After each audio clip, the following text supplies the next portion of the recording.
예, 이번 시간에는 지난 시간에 이어서 사용자 중심의 디자인,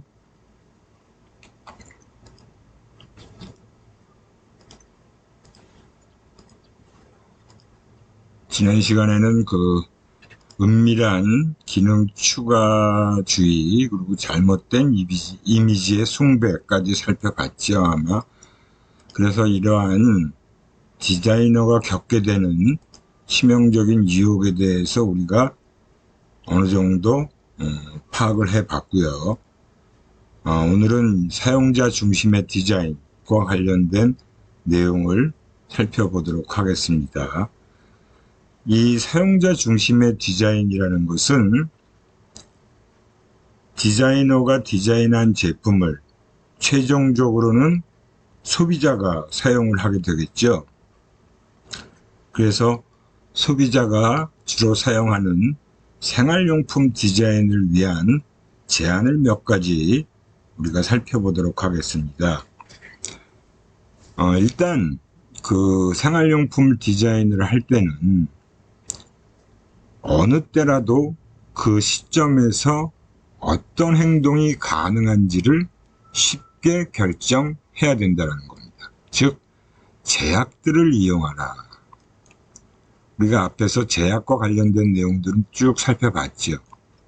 그래서 그러한 제약들을 시스템이나 또 생활용품을 디자인할 때 반드시 좀 포함시키는 것이 필요하다라는 거죠.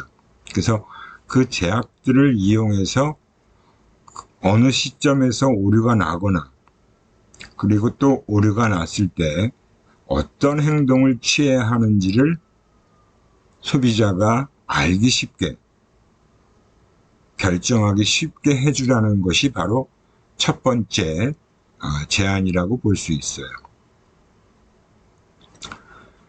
그 다음에 이제 시스템의 개념적 모형, 그리고 대안적 행동들, 그리고 그 행동의 결과가 어떻게 나타날 것인지를 포함해서 모든 일이 가시적이게 하라. 가시적. 여기서 중요한 건 이제 눈에 보이게 해주라는 거예요. 우리가 앞에서도 얘기를 했지만 디자인을 할 때 어떻게 하면 디자인이 멋지게, 또 아주 심플하게 그렇게 해주고 싶은 게 또 디자이너들의 마음이에요. 근데 그렇게 해주기 위해서는 여러 가지를 자꾸 감추는 그런 디자인이 나올 수가 있잖아요. 하지만 사용자 입장에서 보면 그렇게 감춰진 스위치나 버튼, 이런 것들이 어떻게 작동시켜야 될지 모를 때가 많습니다. 그래서 일단 어떤 생활용품을 딱 봤을 때 소비자가 이건 이렇게 사용하면 되겠구나 라고 하는 개념적 모형이라는 것을 생각할 수 있게, 그리고 어떤 오류가 났을 때 그 오류에 대해서 어떤 대안적인 행동들을 할 수 있을지를 알 수 있게끔, 그렇게 하면 다시 이게 재작동되고 아무 문제 없이 진행을 시킬 수 있겠구나 하는 것들을 다 눈에 보이게끔 해주는 게 필요하다는 것이 두 번째 제안이에요. 그게 바로 일이 가시적이게 하라라는 의미입니다. 세 번째는 시스템의 현재 상태를 평가하기 쉽게 해줘라 하는 부분입니다. 평가. 우리가 앞에서 실행과 평가에 대한 내용들은 쭉 살펴봤죠. 그 평가와 관련된 또 세 가지 프로세스가 있었어요. 거기서 사용자들이 시스템의 현재 상태를 이게 제대로 작동되고 있구나 하는 것들을 쉽게 이해할 수 있으면 그 용품들을 훨씬 더 잘 사용할 수 있게 되겠죠. 그래서 시스템의 현재 상태를 평가하기 쉽게 해주라는 겁니다. 그 다음에 네 번째 제한은 하고자 하는 것, 즉 사용자의 의도가 되겠죠. 그 사용자의 의도, 그리고 이를 실현하기 위해 필요한 행동, 그 의도와 행동 간에, 그리고 행동과 결과 간에, 그리고 가시적인 정보와 시스템 상태의 해석 간에 자연스러운 대응을 따르게 하라.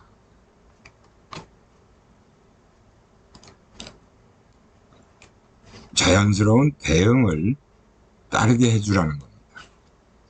이 대응이라는 것은 우리가 앞에서 다 설명드렸듯이 어떤 행동을 했을 때 뭐가 나타나면 그에 대해서 사용자가 어떻게 해야 되는지를 아는 게 바로 자연스러운 대응이 이루어진다라는 부분이죠. 그래서 이러한 것들이 다 가능하게끔, 그죠? 의도와 행동 간에, 행동과 그 결과 간에, 그리고 가시적인 정보들하고 그 시스템의 상태의 해석 간에 자연스러운 대응이 이루어지도록 해주라는 겁니다. 다른 말로 얘기하면 사용자가 무엇을 해야 할지, 또 무슨 일이 일어나는지를 잘 알 수 있게 해주라는 거예요. 이게 이제 사용자 중심의 디자인이 되게끔 디자이너가 디자인을 할 수 있는 그런 부분과 관련된 제안이라고 볼 수 있습니다. 그래서 디자이너 입장에서는 그 디자인하는 과제가 어려운 과제죠. 그 디자인 작업 자체가. 그래서 이 어려운 과제를 쉽게 만드는 7가지의 원칙을 한번 살펴보도록 하겠습니다. 이 7가지의 원칙은 여러분들이 꼭 기억을 해 두시고 정리를 잘 해 두시기 바랍니다. 일단 첫 번째 원칙은 머릿속의 지식과 세상 속의 지식을 모두 이용하라는 겁니다. 이건 앞에서도 언급한 내용이기도 하죠. 우리 사용자들은 머릿속에 이미 본인이 경험했던 어떤 제품을 사용해봤던 그런 것들이 다 머릿속에 들어가 있어요. 그게 이제 머릿속의 지식이라고 볼 수 있죠. 사용해보지 않았더라도 다른 사람이 사용하는 걸 보고 또는 그 제품의 사용 설명서 같은 것들을 읽어보고 머릿속에 가지고 있는 지식들은 누구나 다 있을 겁니다. 물론 그 지식의 양이나 내용들은 좀 다르겠지만 하여튼 사용자들은 다 머릿속에 지식이 있는 상태예요. 그럼 머릿속의 지식과 그리고 세상에 널려져 있는 지식을 모두 이용할 수 있게 해주라는 겁니다. 그게 이제 첫 번째 원칙이라고 할 수 있고요. 그 다음에 일단 그 작업, 디자인 작업, 과제의 구조를 단순하게 해주라는 겁니다. 단순하게 하는 게 과제의 구조가 복잡하면 디자인 작업이 복잡해지고 복잡해진다는 것은 그만큼 여러 가지가 얽히게 된다는 거죠. 그러면 아무래도 디자이너는 디자인 작업을 심플하게 할 수가 없어요. 물론 너무 심플하게 하는 것도 좋은 결과가 아니지만 아무튼 디자인 작업의 과제의 구조를 일단 단순하게 해서 진행하는 것이 필요하다라는 거고요. 그 다음에 일이 가시적이게 해주라는 것도 필요한 부분이다라고 볼 수 있습니다. 일이 가시적이게 하라. 가시적이게 하라는 것은 눈에 보이게끔 사용자가 어떤 상태고 내가 어떻게 해야 되는지를 그 시스템 또는 그 생활용품이 알려줄 수 있게끔, 그게 바로 일이 가시적이게 만들어라 하는 부분이고, 그리고 우리가 또 앞에서 다 살펴봤죠. 실행의 간격과 평가의 간격을 좁히는 것도 되게 중요한 일이에요. 실행의 간격, 평가의 간격을 좁히는 것이 매우 중요하고 아주 필요한 일이다라는 것도 앞에서 아마 설명을 드렸을 겁니다. 이게 바로 또 대응 관계하고 또 연관되죠. 그래서 대응 관계를 올바르게 만들어 주라는 것도 필요한 일이다라고 볼 수 있습니다. 예, 그 다음은 자연스러운 제약 및 인공적 제약의 위력을 활용하다는 것입니다. 앞에서도 설명했듯이 이런 제약과 관련해서는 자연스러운 제약이 있을 수 있고 인공적인 제약도 있을 수 있어요. 그래서 이러한 제약들을 어떻게 활용하느냐에 따라서 사용자가 쉽게 제품이나 시스템들을 사용할 수 있게 되는 거죠. 만일의 오류에 대비한 디자인을 하라. 사용자가 사용을 하다 보면 당연히 오류가 나는 경우가 있잖아요. 그래서 그런 오류가 났을 경우에 그런 오류에 대해서 사용자가 어떻게 대응할 수 있게 하느냐, 그런 대비를 해서 디자인을 해주는 게 좋다라고 할 수 있고요. 이러한 모든 것이 잘 되지 않으면 표준화를 하는 게 필요합니다. 그래서 표준화를 한다는 것은 일괄적으로 다 동일하게 처리를 하는 거죠. 그래서 우리가 표준화라는 것은 누가 봐도 다 동일하게 쓸 수 있게끔 해주라는 거예요. 근데 이게 참 표준화라는 것도 말은 쉬운데 그러면 누구한테 이걸 맞추느냐 하는 부분이 굉장히 힘든 부분이죠, 사실은.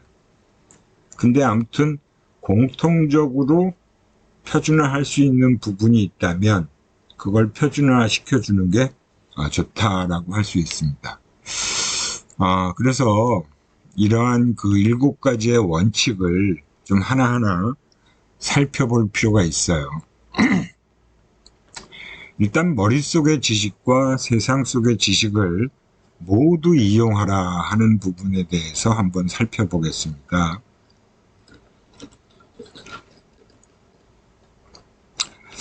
세상 속에 있는 지식은 그 어떤 행동과 그에 따르는 결과를 알려주는 정보라고 할 수 있죠.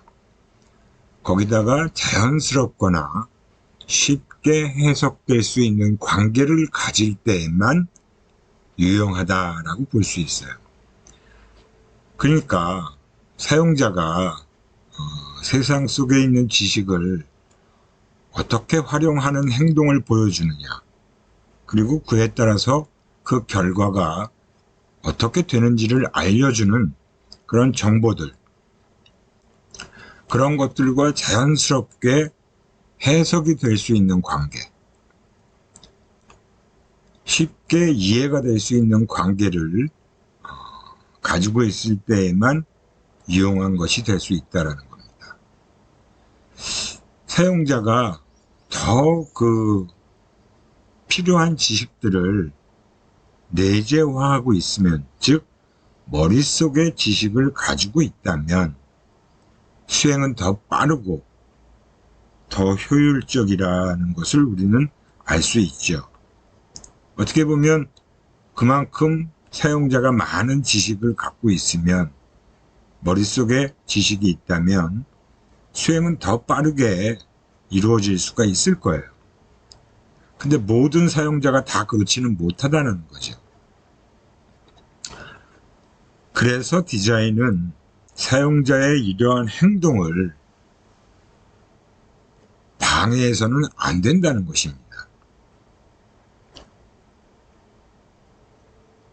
잘 훈련되고 숙달되어 지식이 내면화된 사람에게는 특히 더 그럴 수 있죠. 그래서 디자인할 때 디자이너가 사용자의 그러한 행동을 방해해서는 안 된다는 것이고요. 뭐 당연히 사용자가 그런 지식들이 잘 내면화되어 있다면 그런 사람에게는 특히 더 그럴 수밖에 없습니다. 머릿속의 지식과 세상 속의 지식 사이를 쉽게 왔다 갔다 하거나 양자를 결합하는 그런 부분들이 쉬워야 된다는 거죠. 머릿속에 있는 사용자의 머릿속에 있는 지식과 세상 속의 지식 사이를 쉽게 왔다 갔다 할 수 있는 것이 쉬워야 된다라고 볼 수 있어요. 세상 속의 지식 사이를 쉽게 왔다 갔다 하거나 양자를 결합하는 것이 쉬워야 한다라는 얘기는 사용자가 가지고 있는 머릿속의 지식과 그리고 세상에 널려있는 지식 사이를 쉽게 활용할 수 있게 만들어줘야 된다는 거죠. 그게 쉽게 왔다 갔다 할 수 있게 하는 거고 양자를 결합하는 것이 쉬워야 한다는 겁니다. 그래야만이 사용자가 좀 더 제품이나 시스템을 가지고 사용하기 쉽게 할 수 있는 거죠. 어떤 시점에서 더 빨리 가용될 수 있는 지식은 어떤 것이든 다른 것을 간섭하지 않고 쓰일 수 있는 것이 있고요. 또 다른 것과 협력할 수 있어야 된다라는 얘기입니다. 즉 어떤 상황에 딱 부딪혔을 때 그때 빨리 가용할 수 있는, 즉 사용할 수 있는 지식은 어떤 것이든지 그 다른 것을 간섭하지 않고 사용할 수 있어야 되고 또 다른 정보들과 다른 지식들과 협력이 이루어질 수 있어야 된다라고 하는 부분입니다. 이러한 것이 바로 머릿속의 지식과 세상 속의 지식을 모두 이용할 수 있는 그런 측면이 될 수 있어요. 그리고 이제 두 번째가 바로 그러한 머릿속의 지식과 세상 속의 지식을 모두 이용하라는 부분에서 보면 세계의 개념 모형이라는 걸 우리가 생각해 볼 수 있어요.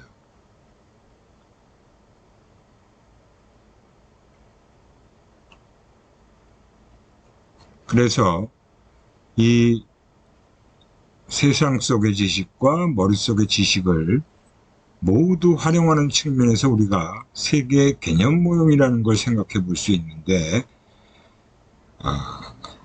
뒤에서 우리가 그림을 통해서 살펴보겠지만 어떤 장치이든 간에 사용자가 이 장치에 대해 좋은 개념 모형을 갖고 있으면 즉 사용자가 어떤 장치를 보고 머릿속에 개념 모형이라는 걸 떠올릴 수 있다면 더 빨리 사용하는 것을 배울 수 있고 그리고 또 어떤 문제가 생기더라도 더 정확하고 쉽게 파악할 수가 있어요.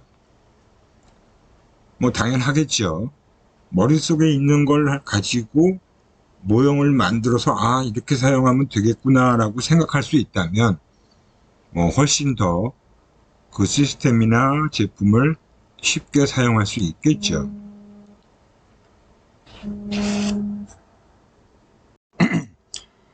그렇게 하기 위해서는 일단 조작의 원칙들이 볼 수 있어야겠죠. 관찰이 가능해야 되고 그 모든 행동이 개념 모형, 즉 사용자의 머릿속에 그려진 개념 모형하고 일치가 되어야 그게 가능할 수 있어요.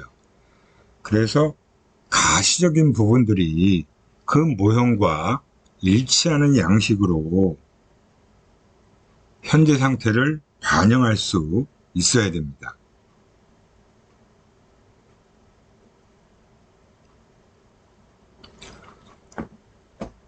따라서 디자이너는 사용자 수준에 적절하면서도 그 장치의 조작 중에 중요한 부분을 반영할 수 있어야 되고, 또 사용자가 이해할 수 있는 그런 개념 모형을 개발해야 됩니다.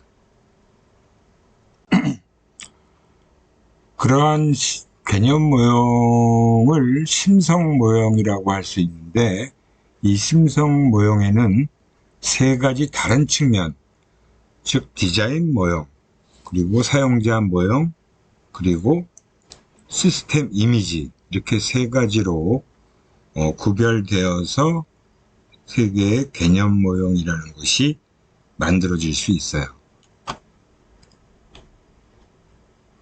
이게 바로 머릿속의 지식과 세상 속의 지식을 모두 이용하는 세 개의 개념 모형이라고 할 수 있습니다.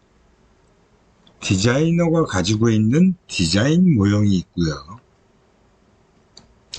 그리고 사용자가 가지고 있는 사용자의 모형이 있습니다. 그리고 시스템이 중간에서 시스템 이미지라는 것을 나타낼 수가 있겠죠. 디자이너가 시스템을 디자인하는 것이고, 사용자는 그 시스템을 사용하게 되는 거죠. 그래서 사용자와 시스템 간의 상호작용이 이루어지게 되는 건데, 여기서 앞에서 말한 대로 정말 머릿속의 지식과 세상 속의 지식을 어떻게 잘 이용하느냐가 매우 중요한 그런 측면이다라고 볼 수 있죠. 그래서 이 심성 모형의 세 측면에 대해서 우리가 좀 살펴볼 필요가 있어요. 디자인 모형이라는 것은 디자이너가 마음속에 갖고 있는 시스템에 대한 개념합니다. 일단 디자인하기 전에 이 제품, 이 시스템이 뭐다, 어떤 것이다라는 것을 디자이너가 디자이너의 마음속에 어느 정도 그려볼 수가 있죠. 그죠? 그게 바로 이제 시스템에 대한 개념화라고 할 수 있는 거고요. 사용자 모형은 사용자가 그 시스템의 작동을 설명하기 위해서 발달시킨 모형이라고 할 수 있어요. 그러니까 사용자는 역시 마찬가지로 그 시스템을 보면 이걸 어떻게 작동시켜야지 라는 것을 생각하게 되고, 그거를 설명하기 위해서 발달시킨 모형이다. 시스템의 작동을 설명하기 위해서 발달시킨 모형이 사용자 모형이다 라고 할 수 있어요. 시스템은 그것의 물리적 외관, 그리고 작동, 반응하는 방식, 그리고 그것에 딸린 사용설명서, 우리가 흔히 얘기하는 매뉴얼, 그리고 지시들을 말하기 때문에 시스템 이미지라는 것은 매우 중요하다라고 볼 수 있죠. 그러니까 시스템 이미지가 결국은 디자이너가 생각하는 디자인 모형과 사용자가 생각하는 사용자 모형이 그 시스템에서 만나게 되는 거잖아요. 그 시스템을 통해서 그 디자인 모형과 사용자 모형이 어떻게 잘 어우러지느냐가 중요한 문제다라고 볼 수 있어요. 근데 이상적으로 보면 사용자 모형과 디자인 모형이 같아야 되죠. 그게 가장 이상적인 거죠. 근데 사용자와 디자이너는 단지 시스템을 통해서만 의사소통을 할 수 있어요. 하는 동안에 제품이 개발되고 출시가 되어야 사실은 소비자인 사용자가 그 시스템을 만날 수 있잖아요. 그 시스템을 만나야 역시 마찬가지로 사용자가 어떻게 사용하는지를 보일 수가 있는 거죠. 그래서 디자이너는 제품에 관한 모든 것이 적절한 개념 모형과 일치하고 또 그 개념 모형의 작용을 보여줄 수 있도록 신경을 써야 됩니다. 그러니까 디자이너가 제품에 대해서 어느 정도의 개념 모형을 형성하고 그것이 또 일치해야 되고 그 생각대로 개념 모형의 작용을 보여줄 수 있어야 된다는 거죠. 그래서 이 세 가지 측면 모두가 다 중요한 역할을 하고 있다라고 볼 수 있어요.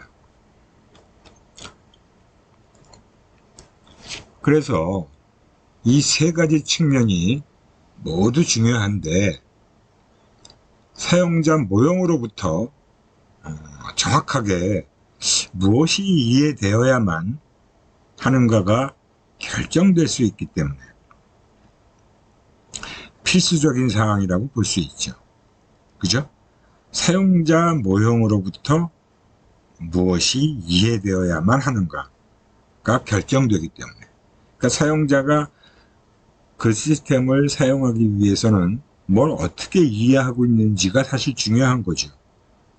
그죠? 디자이너가 디자인의 어떤 그 모형을 가지고 디자인해서 제품이 탄생됐는데 그 제품을 보고 사용자가 사용자 모형으로부터 어느 정도 생각하는 모형으로부터 어떻게 이해가 되고 있는지가 되게 중요한 사항이라고 볼 수 있겠죠.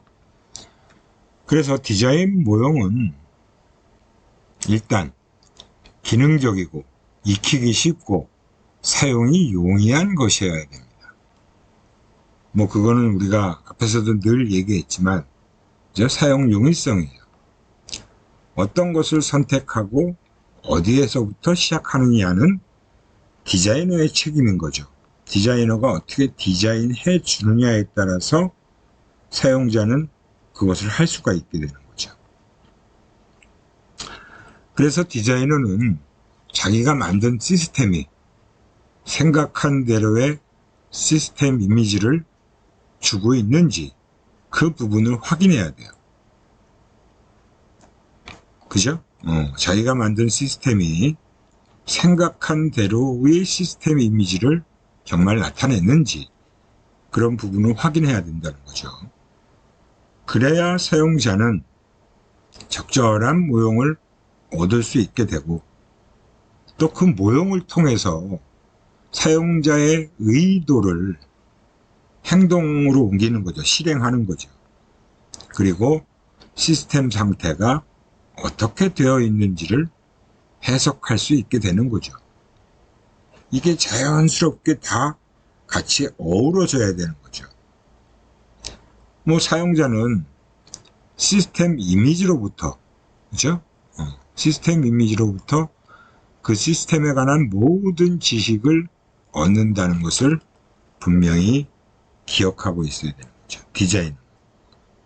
그게 아주 중요한 포인트다라고 볼 수 있습니다.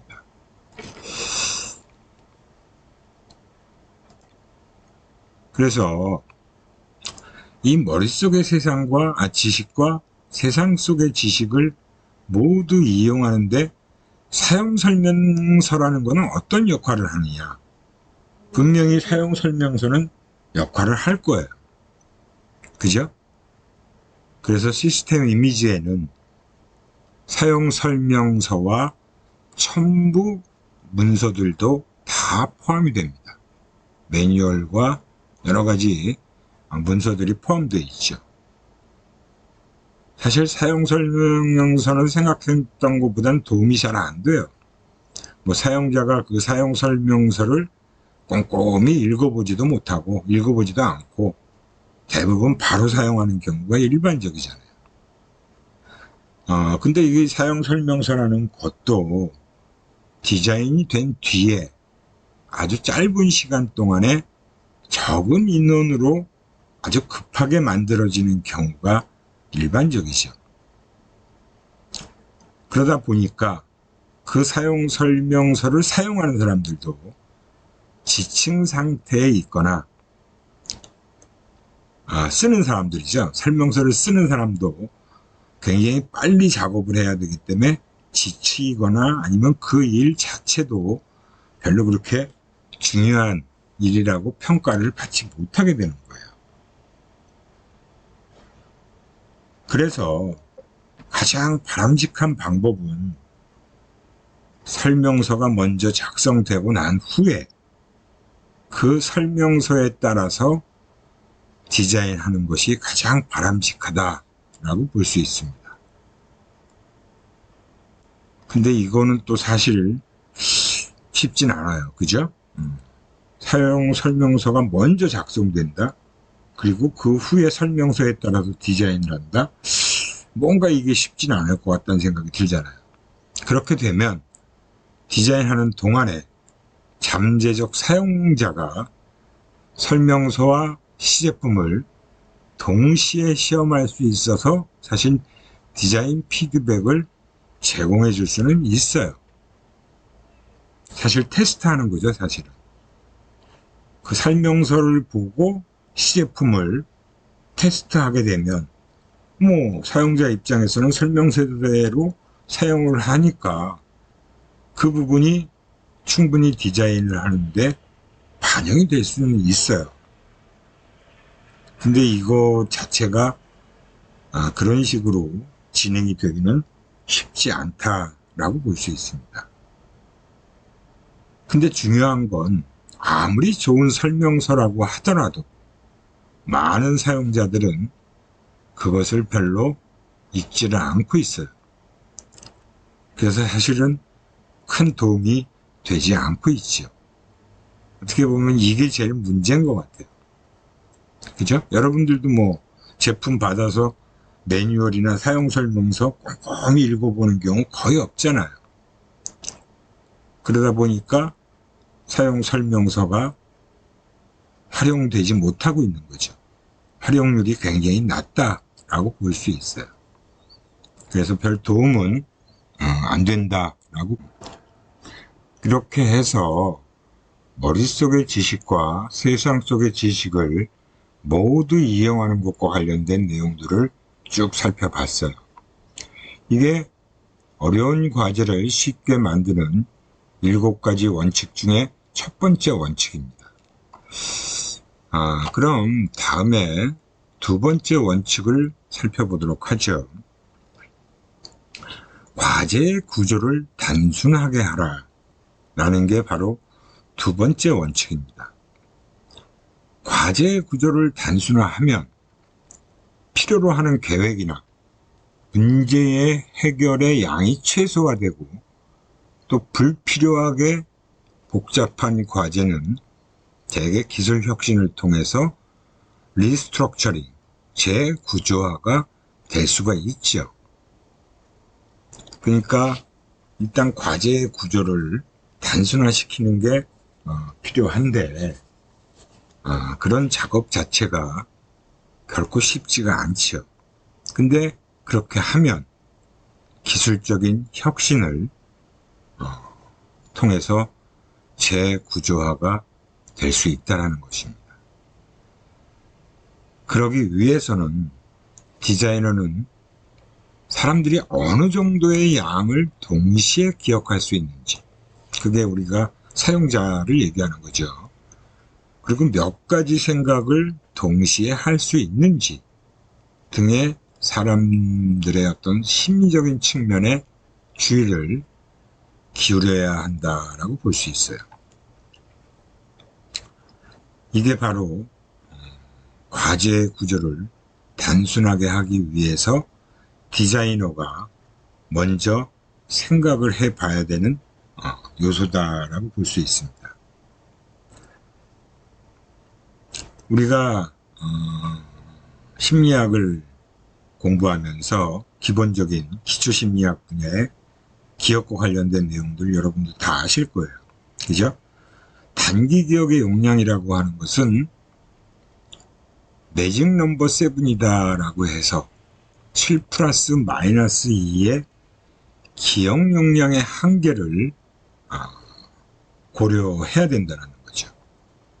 그래서 그 부분을 고려하지 않고 항목들을 한 번에 5개 또는 그 이상을 기억하게 하는 것은 무리가 생길 수 있다는 거예요. 우리 사용자들이 그렇게 많은 것들을 한꺼번에 기억할 수가 없잖아요. 만약 그 이상이 필요하다면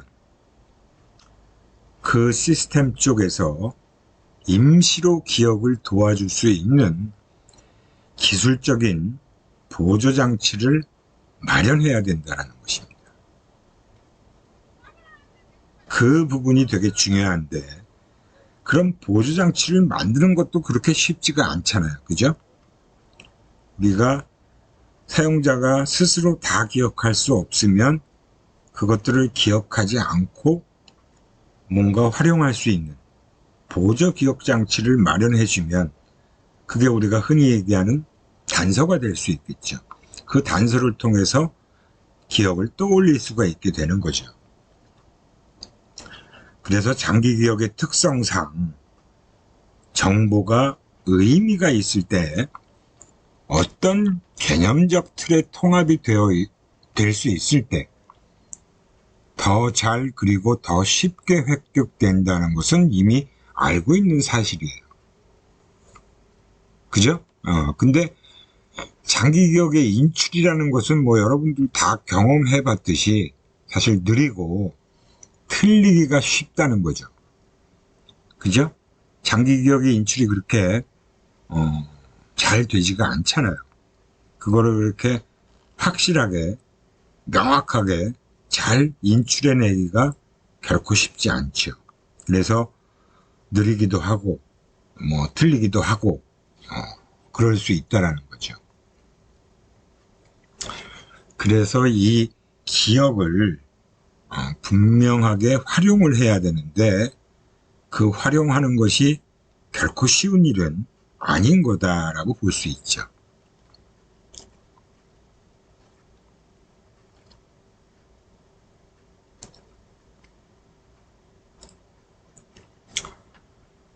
그래서 이 과제를 그 과제의 구조를 단순하게 해야 되는데 결국 이러한 것들이 세상 속의 정보가 우리에게 무엇을 어떻게 해야 하는지를 상기시켜 주는데 중요한 역할을 하게 되는 이유다라고 볼 수 있습니다.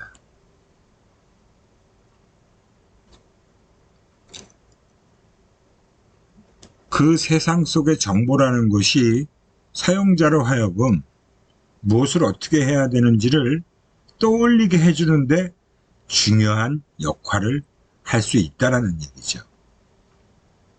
그래서 그 기억의 어떤 한계 부분을 보조장치들을 이용해서 떠올릴 수 있게 해주라는 거예요. 뭐 주의의 한계라는 것도 굉장히 중요한 부분인데 사실 시스템은 방해 조작을 최소화하고 도중에 작업이 설사 방해가 되더라도 먼저 상태로 쉽게 되돌아갈 수 있는 보조장치를 마련해 주어야 된다는 거죠. 이게 또 근데 그렇게 결코 쉽지 않잖아요. 그죠? 그래서 이 새로운 기술의 중요한 역할이라는 것은 과제를 더 단순하게 간단하게 만드는 것이어야 된다는 것입니다. 결국 과제는 기술을 통해서 재구조화가 될 수가 있고요. 뭐 점점 더 기술은 발전해 나가고 있으니까 충분히 재구조화가 일어날 수 있겠죠. 또는 그 기술이 사용자의 심리적 부담을 줄일 수 있도록 도와줄 수도 있어요. 이게 또 역시 중요한 역할이죠. 사용자가 딱 보고 이 시스템만 보고 내가 어떻게 사용해야 되지? 근데 머릿속에 있는 지식을, 정보를 세상 속에 있는 정보와 연결시켜서 떠올리는데 아무것도 없으면, 그죠? 떠올릴 수 있는 데에는 한계가 있다라는 거잖아요. 그래서 사용자들이 그 시스템을 보고 부담을 갖는 부분을 줄여줄 수 있도록 도와줘야 된다는 거고요. 기술적인 보조를 통해서 어떤 행동에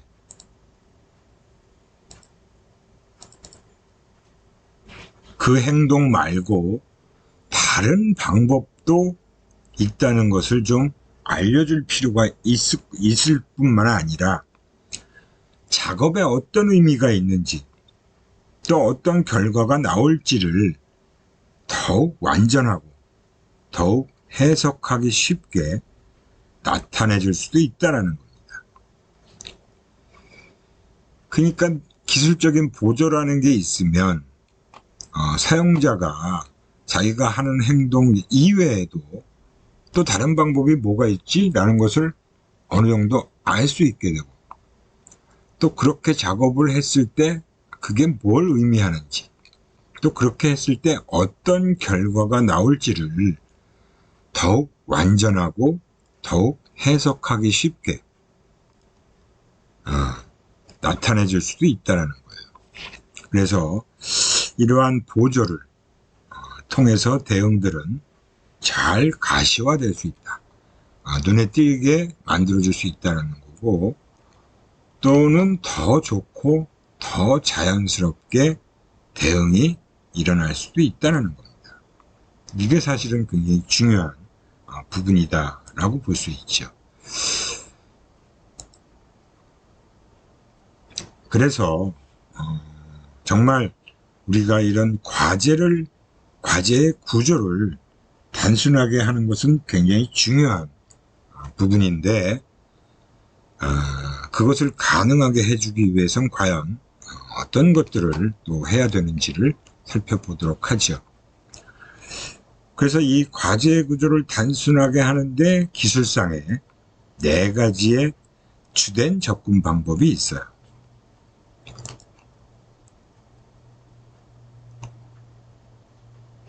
과제가 거의 똑같게 해줘라. 그런데 심리적인 보조물을 제공해 주라는 겁니다.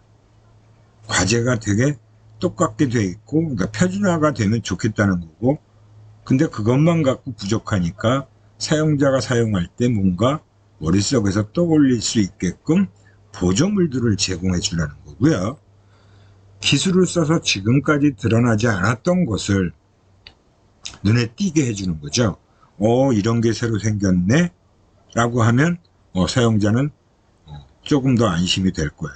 그래서 가시적이게 만들어주고 그렇게 됨으로써 피드백이나 대상을 통제하는 능력도 커지게 되는 거죠. 사용자가. 그죠? 그래서 그런 부분이 이제 가시적이게 해줄 때 가능하게 되는 거고요. 그리고 뭐 사실은 이도저도 안 되면 자동화 시켜주는 게 가장 좋아요.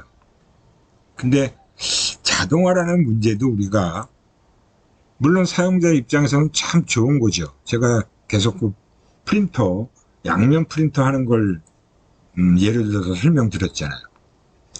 그게 결코 그렇게 쉽지가 않다.